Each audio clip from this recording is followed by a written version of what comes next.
पुनः आप लोगों का स्वागत है राम परशुराम लक्ष्मण संवाद में। आखिरी चौपाई है, आखिरी दोहा है। यहाँ पे लक्ष्मण जो है परशुराम के वचनों को सुन करके उन पर फिर व्यंग करते हैं।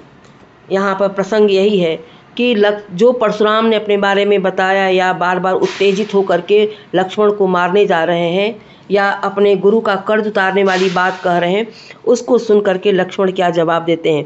कहूँ लखन मुनिशील तुम्हारा को नहीं जान विदित संसारा।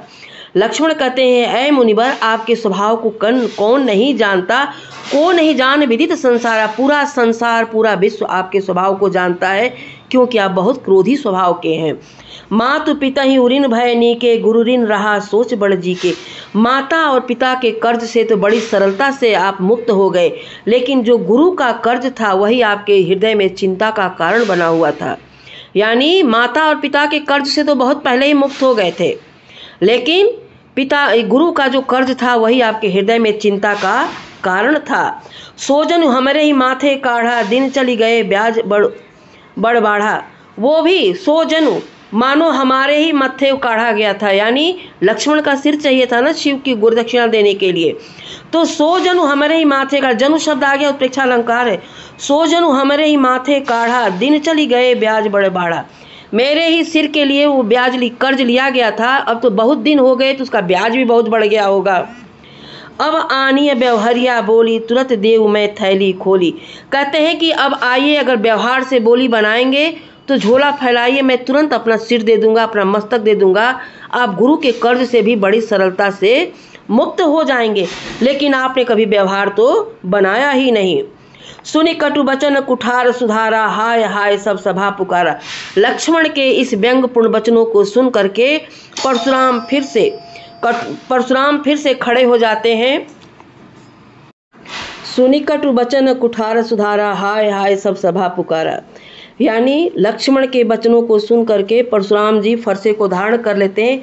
पूरी सभा हाय हाय करके चिल्लाने लगती है, चारों तरफ हाहाकार मच जाता है। भृगुबर परस देखा वही मोही, विप्र विचारी बचौन रिप दोही। बार बार परशुराम जी मुझे फरसा दिखा रहे हैं, लेकिन मैं सिर्फ ब्राह्मण समझ करके मैं इनको छोड़ दे रहा हूँ। ऐ क्षत्रिय कुलद्रोही, मैं सिर्फ ब्राह्मण समझ करके आपको छोड़ दे रहा हूँ। बार बार आप मुझे फरसा दिखा रहे हैं। मिले न कबहु सुभट रन गाढ़े, द्विज देवता घर ही के बाढ़े। ऐसा लगता है कि किसी बड़े योद्धा से आपका सामना नहीं हुआ है, आप घर के ही द्विज देवता, ब्राह्मण देवता बहुत बड़े बने हुए हैं, बहुत बड़े योद्धा बने हुए हैं। किसी भी अच्छे योद्धा से लगता नहीं कि आपका सामना हुआ है।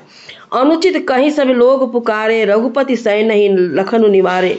लक्ष्मण के अनुचित वचनों को सुन करके राम ने इशारे से लक्ष्मण को मना किया।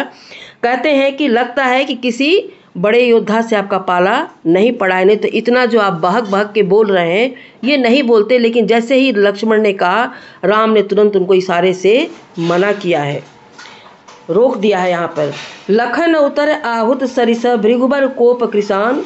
बढ़त देख जल सम बचन, बोले रघुकुल भान। देखिए, लक्ष्मण उतर आहुति, उत्तर रूपी आहुति, सरिस भृगुबर कोप कृषान। भृगुबर कोप कृषान, भृगुबर मतलब परशुराम का क्रोध जो है अग्नि की तरह से है, और आहुति उत्तर जो है आहुति के समान है।